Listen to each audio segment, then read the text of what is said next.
बोलो गंगा मैया की जय।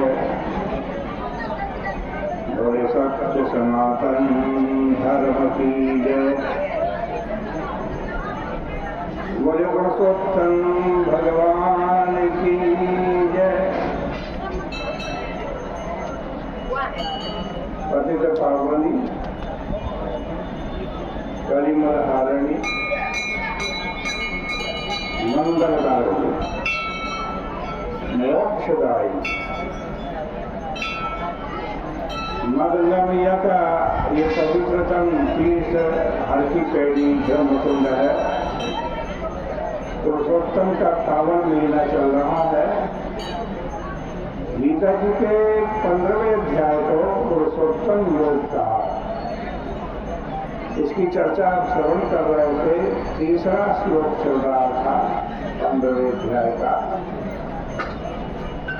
न रूपमस्येह ततोपलभ्यते नान्तो न चादिर्न च सम्प्रतिष्ठा अश्वत्थमेनं सुविरूढमूलमसङ्गशस्त्रेण दृढेन चित्वा।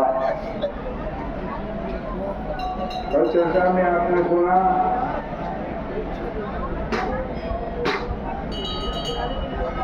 इस संसार की उपमा पीपल के वृक्ष से की गई है।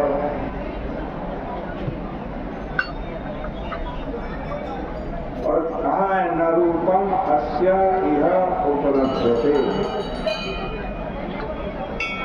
न रूपम अस्य तथा उपलभ्यते।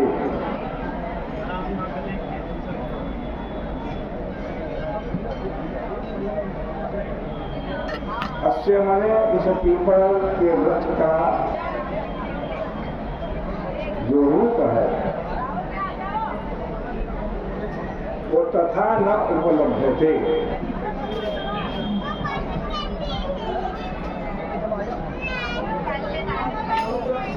वो वैसा उपलब्ध नहीं होता, वैसा दिखाई नहीं पड़ता विचार की दृष्टि में।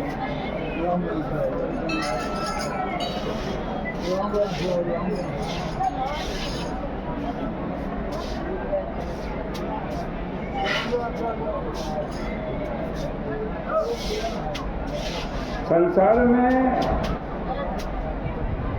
लगे हुए लोगों को न तो स्वर्ग ब्रह्मलोक आदि का पता है, न जो हम कर्म करते हैं उससे हमें क्या गति मिलेगी उसका पता है, और न ही वासना का पता है। नान्तो न चादी, इसका अंत कहाँ होगा, यह कहाँ से प्रारंभ हुआ, वस्तुतः ये संसार कहाँ से उत्पन्न हुआ, यह अज्ञान से उत्पन्न हुआ, अज्ञान से। और इसका अंत किससे होगा, ज्ञान से ही इसका अंत होगा। न च संप्रतिष्ठा, जैसे घड़े में पानी भरा है तो पानी की संप्रतिष्ठा घड़े में है। घड़े की किसमें, घड़े की मिट्टी में। इसी प्रकार इस संसार की संप्रतिष्ठा कहाँ, अज्ञान में। ये संसार है नहीं, लेकिन अज्ञान के कारण ही ये संसार दिखाई पड़ रहा है, ये नानक तो भाषित हो रहा है।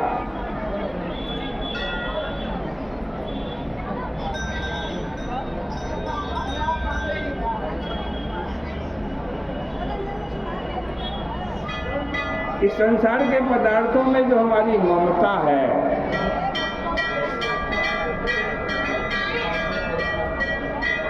यह सब संग है, इसे त्याग दो। श्रीमद् भागवत में आया है कि हरि और गुरु की उपासना से अपने हृदय की वासना को मिटाओ। कैसे मिटेगी? एक तो भगवान की उपासना करो, एक गुरु की करो। तुलसीदास हरि गुरु करुणा बिनु विमल विवेक न होई। बिनु विवेक संसार घोर निधि पार न पावे कोई।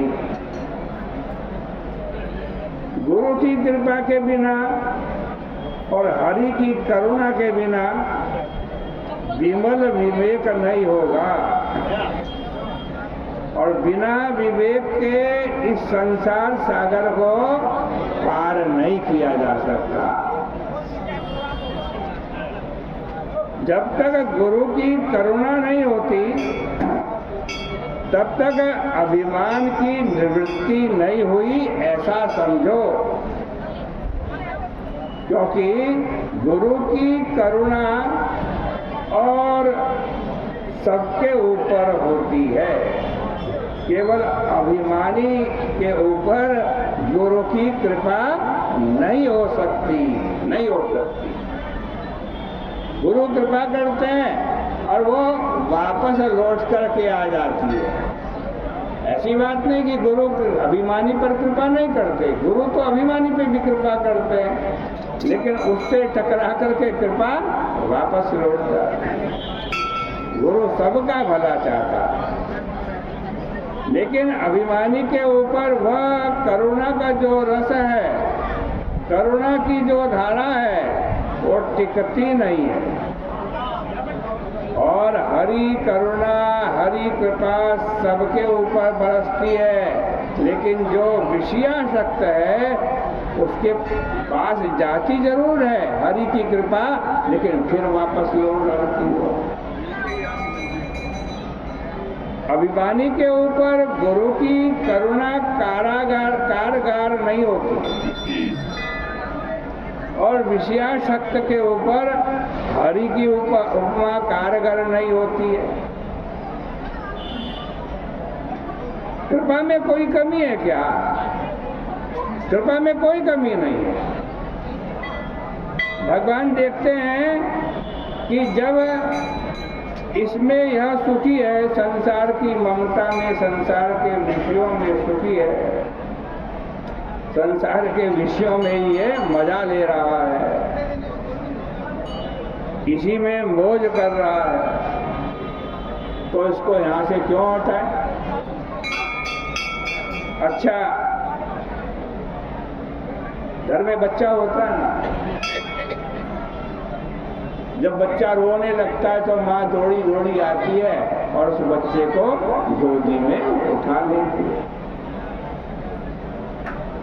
और जब तक बच्चा रोता नहीं, खिलौने से खेलता रहता है, तब तक खेलने देती है। यह नहीं कि भगवान की करुणा में ऐसी शक्ति नहीं है।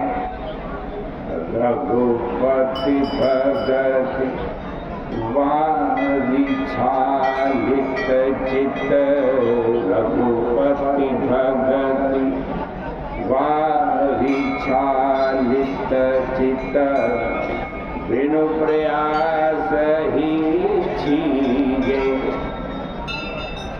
भगवान की भक्ति से जिसने अपना चित्त धो लिया है, क्या ये भक्ति साबुन है? साबुन से धोते हो ना शरीर को, मैल दूर हो जाता है, तो भगवान की भक्ति भी साबुन का काम करती है। भक्ति करोगे तो आपका चित्त धुलेगा, चित्त। और जब चित्त धो लिया तो उसको के ही यह चीज दिखाई पड़ती है। और जिसने भगवत भक्ति के द्वारा अपने हृदय को नहीं धोया, उसके हृदय में मलिनता, विषय वासना, भोग वासना बैठी हुई है और उसको यही